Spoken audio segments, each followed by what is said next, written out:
Hey everyone. I've had a few questions in around depression and low mood and the chemistry of the brain and whether certain people are just wired for that and whether only drugs or medicine is the way out. And I think it seems to be that ironically, the more we talk about and explore what is real, what the mind does, the ironically, the more completely intimate we are with what is going on in the physicality. And the irony comes because in a way the less it matters, which we'll talk about in a moment, and the more, and at the same time, the more freedom there is to bring in interventions that will help. And I find this so fascinating, and it's why I'm so obsessive, I guess, really, about this conversation not being a denial, because it's too flip, it's too much of a bypass when we, if someone says, I've been feeling so low over the last couple of months, or my back's hurting, or I'm my appetite's gone, or and we can come out with this sort of flip thing of, well, there's no such thing as a back or a mind or a depression or a lowness or a appetite or food, and so let's not even talk about it. It just I don't know why we would do that. I don't know why we would do that, because for me the entire value of this conversation is the richness of life it brings about, the access it brings to things that were previously too scary or too blocked off, or not even on the radar. It allows for an exploration and for a transparency and a understanding of the whole system that is, in a way it's like living the pure health of a plant or an animal, that pure presence of um, life, that pure intelligence of life, with the superpower, extraordinary miracle of the human mind understood. So when it comes to something like depression, it's really interesting. Depression or anxiety, it's a sort of, it's the same approach in a way we're looking at, is that the the mental state, the thoughts, the beliefs, um, the behaviors, the habits, the way of operating, the way of feeling, instead of all of that being the story of me, which it might have been for all our lives, because the identity really is like a sort of net, isn't it, that grabs hold of anything that could have meaning or reference to who I am, what I am.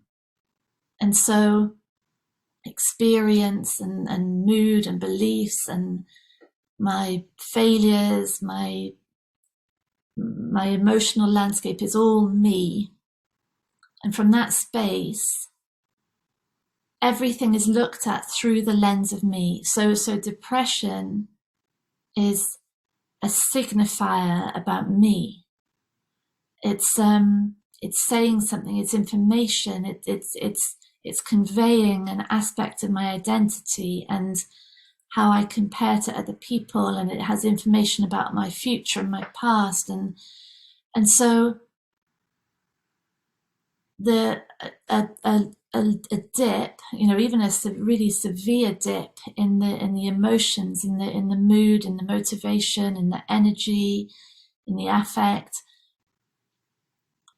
it's entirely caught up in the attempt by the self, by the mind, to secure itself. But when we're in this conversation, it's the total opposite, because this conversation is saying that any suffering is an indication, it's like a little prompt, a little nudge, a little to notice in that moment what the mind is doing, to notice that story of self that's arising, and that claiming, and that a desperate attempt within all of this to find security, to find a stable idea of me, and instead to watch it. And I think it's really fascinating, like also with sort of hormonal changes and things like that, or energetic changes, or changes because of the season or the weather, you start noticing the physicality of it, and it's not personal anymore. And that is quite a miraculous transformation, because it no longer is information feeding into that loop of selfing, that identity, that meaning of me. It's just what seems to be going on right now, full stop. And that's it. And so maybe for the first time then, these dips in energy or appetite or motivation or emotion are actually met with, in reality, not through this incredibly distorting lens of what does this say about me, how am I going to fare with this, what's going to happen to my job, my future, my family, what will I be like tomorrow, will I sleep, all of that lens that has nothing to do with reality and everything to do with imagination. So instead of all that, we're just in reality with that dip, or with that hyper, with that anxiety, or with that tension, just meeting it in reality, present to it. And what happens is, because it's not life and death anymore, which everything is when it evolves the self-identity, it's life and death, it's fight or flight, because it looks to be our survival that we're talking about, but actually it's survival of the identity, the idea of self. When it's not life and death anymore, it's not personal, it's not the identity, it's just how the body is right now, which is no more has no more identification than the change of season from summer to autumn to winter, or the sky from sunny to cloudy. It's just what's happening. And the ironic thing, the paradox, is that as it matters less and less, as there is less and less on it, as it's less and less confused in with this knife edge of survival that the mind creates for the identity, then there's real freedom to do anything with it. It's not desperate anymore, because it's not our survival, but nevertheless, it might not be convenient, it might not be, like I love Byron Katie talking about a headache, of really knowing that there's no issue with the headache, just doesn't matter at all, and going to get an aspirin. It's that level of freedom that we're talking about. And it's hard for us to see because we're used to behavior coming only from resistance.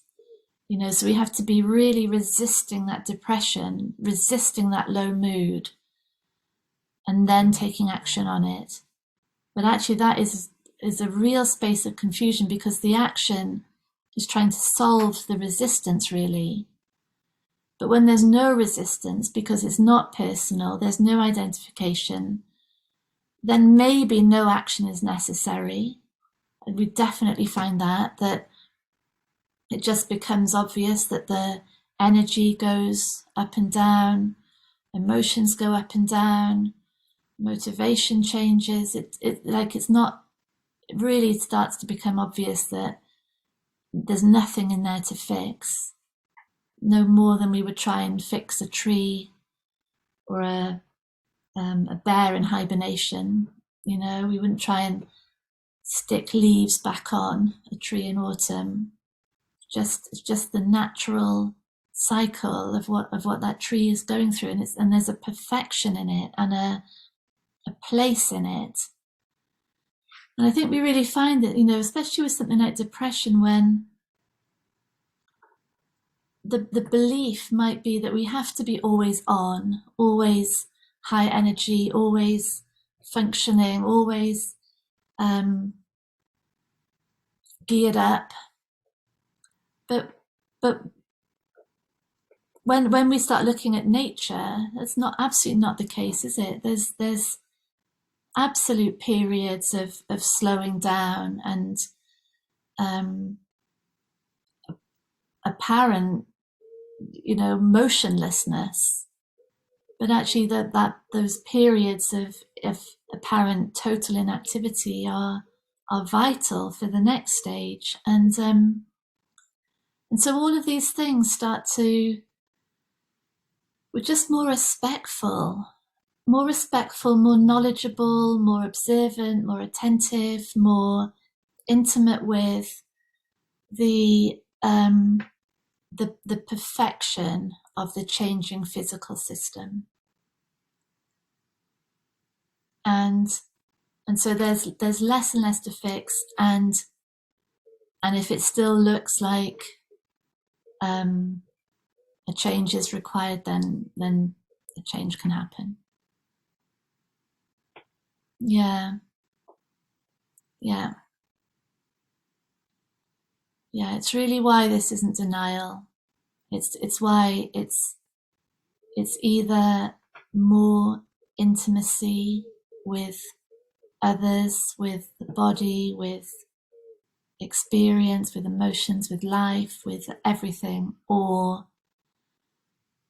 we're in this in order to override and to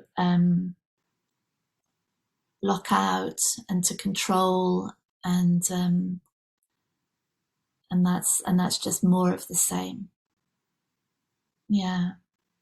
So thank you. Lots of love. Bye.